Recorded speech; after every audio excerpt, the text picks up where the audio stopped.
21세기가 시작될 때만 해도 인텔이 엔비디아의 시총 30배였어요. 근데 지금 공교롭게도 엔비디아 시총의 30분의 1이 안 됩니다, 인텔이. 실제로 뭐 AMD 같은 경우는 인텔한테 밀려가지고 거의 뭐 망하기 직전까지 갔었죠. 근데 이제 그때 AMD를 부활시켰던 전설적인 인물이 있어요. 한 명은 지금 현재 CEO를 맡고 있는 리사수 박사고요. 리사수 박사하고 그리고 짐 켈러가 사실 그 젠 아키텍처를 설계해놓고 나왔거든요. 근데 어떻게 보면 그거는 어떻게 보면 기연이었어요, 거의. 어떻게 보면 굉장히 운이 좋은 케이스였고요.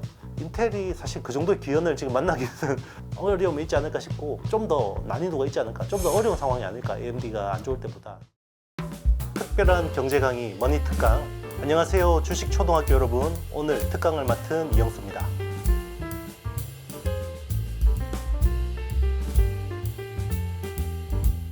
인텔 창업자 이제 고든 무어 같은 경우는 이제 뭐 반도체의 거의 뭐 시작이라고 볼 수 있는 분이고요. 원래는 이제 그 윌리엄 쇼클리라는 사람이 트랜지스터라는 걸 발명해서 노벨상을 받았는데, 사실상 이제 그 밑에 있던 사람들이 나와서 이제 실리콘밸리라는 그 반도체 클러스터를 세팅한 거거든요. 그 중에서 이제 가장 유명한 분이 이제 인텔 창업자 고든 무어고, 인텔이 그래서 미국 반도체를 거의 주도를 했었죠. 그래서 트랜지스터 집적도가 1년 6개월마다 2배씩 늘어난다.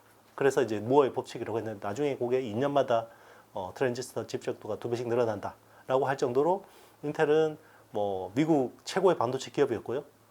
그리고 이제 PC 시대 인텔 인사이드 그러면 이제 어떤 컴퓨터든 인텔의 CPU는 최고였고요. 2000년대 들어서도 강력한 힘을 발휘했는데, 이제 모바일 시대에 실기를 한 거죠. 그래서 모바일 시대에 적절히 대응을 못했지만, 그래도 클라우드라는 또 슈퍼 사이클을 만나서 또 모바일 시대에서도 어쨌든 나쁘지 않은 포지션을 차지했는데, 정작 이제 AI 혁명에서는 엔비디아의 GPU에 밀려서 이제 점점 이제 힘들어지고 있는 회사라고 보실 수 있죠.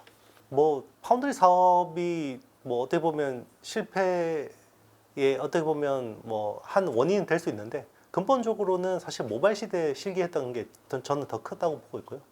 모바일 시대에 이제 실기를 한 이후로 재무통일 CEO들이 이제 세 번이나 연임을 하게 되면서 연구개발 어떤 시스템을 망가뜨렸고요. 그게 이제 14나노 장인이라는 비아냥, 인텔이 한때는 세계 최고의 선단 공정을 진행하는 회사였는데 14나노에서 10나노로 전환을 못하게 됐거든요. 그게 그만큼 연구개발이 취약해진 거고, 그 사이에 이제 TSMC나 삼성전자 같은 데서는 거의 뭐 5나노 수준까지 내려와 버렸죠. 그래서 기술 격차가 완전히 오히려 역전돼서 이제 어려워진 건데, 자, 그거를 이제 팻게싱어라는 엔지니어 출신의 CEO가 와서 한번 뭔가 다시 한번 재건해 보려고 했는데, 그게 오히려 또 이제 무리수가 돼서 어떻게 보면 몰락을 더 가속화시킨 측면이 있는 것 같습니다. 인텔에 굉장히 우수한 엔지니어들이 많았어요. 사실 지금 뭐 애플 A 바이오닉 칩, 그리고 테슬라 FSD 칩, AMD 젠 아키텍처 뭐 이런 것들 설계했던 사람이 짐 켈러라는 반도체 설계 전설인데, 그분도 인텔에 있었습니다. 근데 이제 인텔이 구조조정이라는 명분으로 이제 엔지니어들을 막 이렇게 구조조정하면서 우수한 엔지니어들이 이제 애플이나 엔비디아나 AMD나 이런 쪽으로 많이 흘러가게 되면서 오히려 이제 기술을 어떻게 보면 상향 평준화 시키는데 큰 역할을 했고요, 인텔이. 그 중에 한 분이 이제 팻게싱어 CEO인데, 팻게싱어가 이제 어떻게 보면 유명한 엔지니어였죠. 그래서 이제 경영자로서 다시 복귀를 해서 이제 인텔을 다시 일으켜 세우려고 많은 노력들을 했지만, 아직까지는 그렇게 뭐 썩 좋은 결과를 내고 있지 않는 것 같습니다.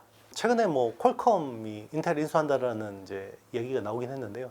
참 이게 저는 반도체를 오래 봐왔던 사람으로서 참 낯설어요. 왜냐면 이 21세기가 시작될 때만 해도 인텔이 엔비디아의 시총 30배였어요. 근데 지금 공교롭게도 엔비디아 시총의 30분의 1이 안 됩니다, 인텔이. 그러니까 이제 어떻게 보면 제국의 몰락이라고 할 만큼 인텔이 취약해져 있는 건데요. 뭐 퀄컴이라는 회사도 사실 1985년도에 생긴 벤처 기업이에요. 네. 그래서 이제 모바일 통신 칩을 주로 메인으로 하던 회사인데, 자, 그 회사가 이제 오히려 인텔의 시총의 이제 뭐 2배 이상이 돼서 인수를 한다라는 이야기가 나오고 있는 거죠. 근데 뭐 어쨌든 미국 정부 입장에서는 그 미국의 반도체 굴기를 하려면 제조를 가지고 있는 회사가 필요한데, 미국의 반도체 기업들은 대부분 설계 회사예요. 그래서 제조를 가지고 있는 회사가 인텔하고 사실 마이크론 정도밖에 없거든요. 그런데 이제 인텔이 3단 공정에서 TSMC하고의 격차를 전혀 못 줄이고 있고 오히려 격차가 막 벌어지면서 이제 어떻게 보면 재무 리스크가 더 부각이 됐고요. 그래서 퀄컴을 인수한다 그러면 미국 정부 입장에서는 굉장히 좋아할 것 같아요. 근데 퀄컴 주주들은 싫어하겠죠. ARM 같은 경우는 그 반도체 그 설계할 때 가장 기본이 되는 아키텍처를 제공해주는 회사인데 사실 뭐 인텔은 종합 반도체 회사잖아요. 인수한다고 해서 이게 어떤 시너지가 날지는 잘 모르겠어요. 퀄컴 같은 경우는 퀄컴 자체도 사실 인텔 인수의 장점보다는 오히려 단점이 많지 않냐 이렇게 이야기를 하는데 일부를 가져오는 거는 제가 보기엔 나쁘지 않은 것 같아요. 인텔 사실 그 설계 IP나 이런 것들도 굉장히 좋은 것들이 많거든요. 그런 것들만 가져온다 그러면 나쁘지 않는 것 같은데 통으로 사온다고 그러면 퀄컴이나 ARM이나 별로 뭐 좋지는 않을 것 같아요. 미국 정부 입장에서도 죽일 수는 없을 것 같아요. 어떻게든 뭐 주인을 바꾸거나 아니면 뭐 이렇게 해서라도 살리긴 할 것 같아요. 뭐 하물며 저는 공적 자금이라도 투입할 가능성이 높다고 생각해요. 왜냐하면 인텔이 없다 그러면 미국의 반도체 굴기 한 축이 무너지는 거거든요. 그렇기 때문에 지원은 하겠지만 그렇다고 해서 이제 어떻게 보면 그 미국도 혈세를 투입하는 거잖아요. 그러면 아무래도 여론의 눈치를 살펴볼 수밖에 없는데 인텔이 뭔가 자체적인 경쟁력에 대한 가능성을 보여주지 못한다 그러면 무한대로 계속해서 뭐 자금을 중국처럼 태워주고 이러지는 못할 것 같아요. 예. 일단 이제 지금 헤테로지니어스 인테그레이션이라고 해서 이종 집적 반도체들이 굉장히 중요해지잖아요. 반도체 칩 타일을 쪼개서 이제 연결하는 2.5D 패키징, 칩 렛이라는 기술들.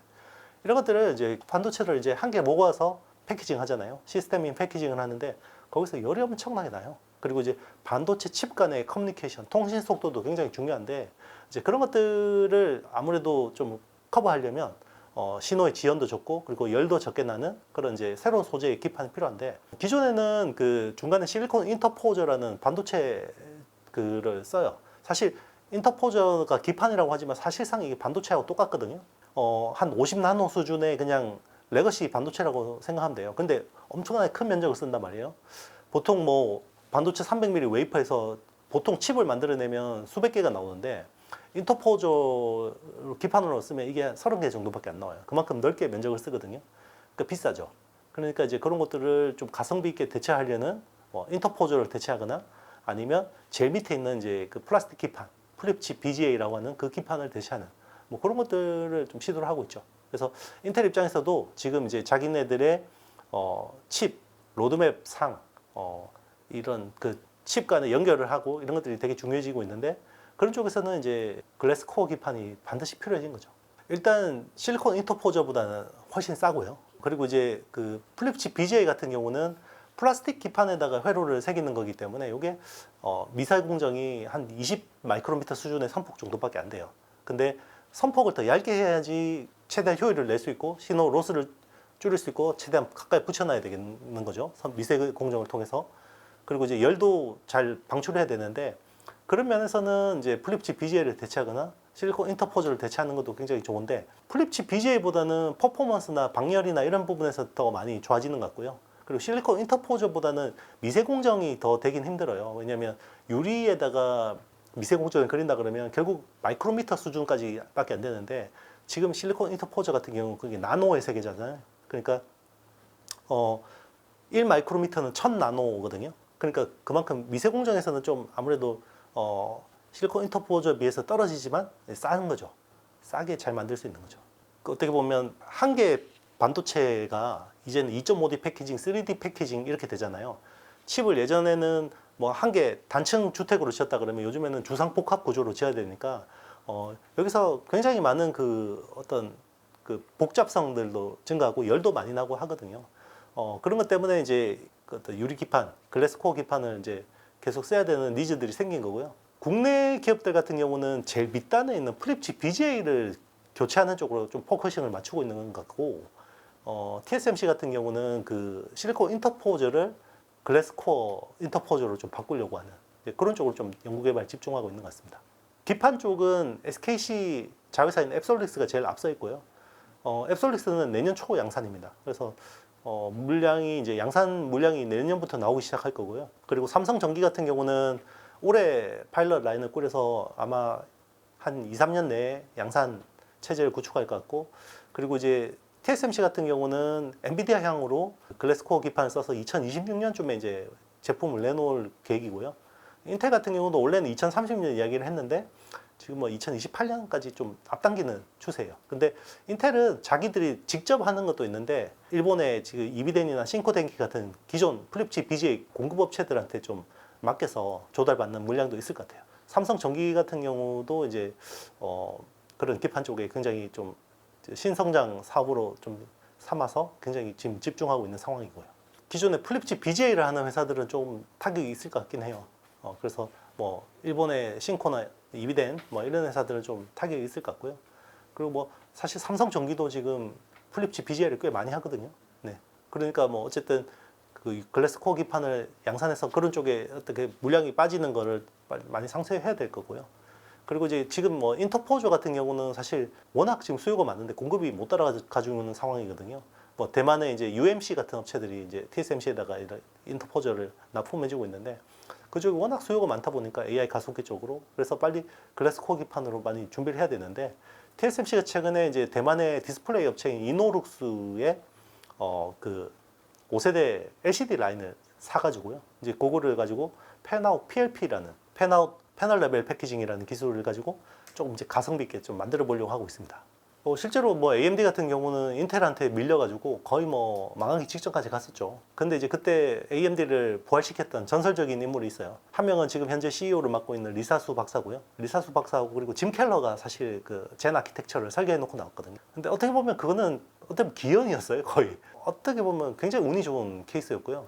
리사수 박사 같은 경우는 원래 반도체 메탈 공정이 원래 알루미늄 기반이었는데 그걸 구리 공정으로 바꾼 인물이고요. 그리고 사실 짐 켈러 같은 경우는 뭐 애플의 AP 그리고 뭐 테슬라 FSD 그리고 AMD 젠 아키텍처 뭐 이런 정말 엄청난 칩들을 설계해 놓고 나간 인물인데 인텔이 사실 그 정도의 기연을 지금 만나기는 좀 그런 걸 기대하기에는 좀 어려움이 있지 않을까 싶고 그리고 AMD 같은 경우는 마켓시어가 없던 데서 스타트를 하는 거였고 지금은 인텔은 자기가 장악하고 있는 PC나 서버 시장이 계속해서 마켓시어가 줄어가는 상황이잖아요. 그러니까 약간 좀 더 난이도가 있지 않을까, 좀 더 어려운 상황이 아닐까, AMD가 안 좋을 때보다. 네, 그런 생각이 좀 있습니다.